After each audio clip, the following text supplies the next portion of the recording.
ತೆಂಗಿನ ಬುಡ ಆರ್ದಂಗಿರಲಿ ಅಂತ ಹೇಳಿ ನಾವು ಜೋಳ ಸಿಪ್ಪೆ ಹಾಕಿದ್ದು. ತೆಂಗಿನ ಬುಡನೇ ತುಂಬ ಹಾನಿಯಾಗಿದೆ. ಇದು ಹೋಗುತ್ತೆ, ಇದರಲ್ಲಿ ಏನೂ ಇಲ್ಲ, ಇದರಲ್ಲಿ ಎಲ್ಲ ಫುಲ್ ಒಣಗಿ ಹೋಗೋ ಸ್ಟೇಜಲ್ಲಿದೆ. ಇವತ್ತು ತೆಂಗಿನ ಗಿಡ ಈ ಥರ ಸುಟ್ಟೋಗಿದೆ. ಇದೇ ರೀತಿ ಬುಡನೇ ಸುಟ್ಟೋಗಿದೆ, ಎಲ್ಲ ಬುಡನೇ ಸುಟ್ಟೋಗಿದೆ. ಜೋಳದ ದಿಂಡು ಹಾಕಿದ್ದು ಬುಡದಲ್ಲಿ ತೇವಾಂಶ ಆರ್ದಂಗಿರಲಿ ಅಂತ ಹೇಳಿ ಬುಡವೇ ಸುಟ್ಟೋಗಿದೆ. ಇವತ್ತು ತೆಂಗಿನ ಗಿಡ ಬುಡ ಸುಟ್ಟೋಗಿದೆ. ಮತ್ತೆ ಚಿಗುರೋದಿಲ್ಲ, ಮತ್ತೆ ಚಿಗುರಲ್ಲ, ಇದು ಹೋದಂಗೆ ಮತ್ತೆ ಕಿತ್ತಾಕಿ ನಾವು ಮತ್ತೆ ಬೇರೆ ಹಾಕ್ಬೇಕು. ಸುಮಾರು 8 ವರ್ಷದಿಂದವ ಬಾರೆ ಇಲ್ಲಿ ನೀರಿನ ಫೆಸಿಲಿಟೀಸ್ ಇಲ್ಲ. ಹಂಗಾಗಿ ನಾವು ಟ್ಯಾಂಕರ್ ಗಾಡಿಯಿಂದ ಸಾವಿರಾರು ರೂಪಾಯಿ ಖರ್ಚು ಮಾಡಿ ನೀರು ಹೊಡ್ಸ್ಕೊಂಡು ಬೆಳೆಸ್ಕೊಂಡು ಬಂದಿದ್ದು ನಾವು. ನಮಗೆ ಇದನ್ನು ಬಿಟ್ಟರೆ ಬೇರೆ ಏನೂ ಇಲ್ಲಪ್ಪ, ಇದನ್ನೇ ನಂಬ್ಕೊಂಡು ಜೀವನ ಮಾಡ್ತಾಯಿದ್ದೀವಿ. ಸುಮಾರು 8 ವರ್ಷದಿಂದ ಬೆಳೆದ ತೆಂಗಿ ಗಿಡವ ನೆನ್ನೆ ದಿವಸ ಯಾರು ದುಷ್ಕರ್ಮಿಗಳು ಬೆಂಕಿ ಹಾಕಿ ಹೋಗಿದ್ದಾರೆ. ಬೇಸಿಗೆ ಇಲ್ಲಿ ಬಾವಿ ಇಲ್ಲ, ಟ್ಯಾಂಕರ್ ಗಾಡಿಯಿಂದ ಸುಮಾರು ಸಾವಿರಾರು ರೂಪಾಯಿ ಖರ್ಚು ಮಾಡಿ ನೀರು ಹೊಡಿಸಿ ಬೆಳೆದದ್ದು ಯಾರು ದುಷ್ಕರ್ಮಿಗಳು ನೆನ್ನೆ ದಿವಸ ಬೆಂಕಿ ಹಾಕಿ ಹೋಗಿದ್ದಾರೆ. ಸುಮಾರು 50 ತೆಂಗಿ ಗಿಡ ಸುಟ್ಟೋಗಿದೆ.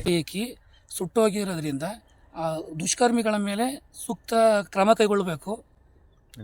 ನಮಗೂ ಕೂಡ ನಮಗೆ ಸೂಕ್ತ ಪರಿಹಾರ ಕೊಡಬೇಕಾಗಿ ಕೇಳ್ಕೊತಿದ್ದೀವಿ. ಲಕ್ಷಾಂತರ ರೂಪಾಯಿ ನಷ್ಟ ಆಗಿತ್ತು, ನಮಗೆ ಖರ್ಚು ಮಾಡಿದೆಲ್ಲ ನಷ್ಟ ಆಗಿದೆ. ಅದನ್ನು ತುಂಬಿಸ್ಕೊಡ್ಬೇಕಾಗಿ ಕೇಳ್ಕೊತಿದ್ದೀವಿ. ಯಾರೋ ನಿನ್ನೆ ಮಧ್ಯಾಹ್ನ ಬಂದು 2 ಗಂಟೆಯಲ್ಲಿ ಬೆಂಕಿ ಹಾಕಿ ಹೋಗಿದ್ದಾರೆ. ಬುಡ ಆರ್ದಂಗೆ ಇರಲಿ ಅಂತೇಳಿ ಜೋಳದ ದಿಂಡು ಹಾಕಿದ್ದು, ಅದು ಕರೆಕ್ಟಾಗಿ ದಿಂಡಿಗೆ ಬೆಂಕಿ ಹಾಕಿ ಹೋಗಿದ್ದಾರೆ.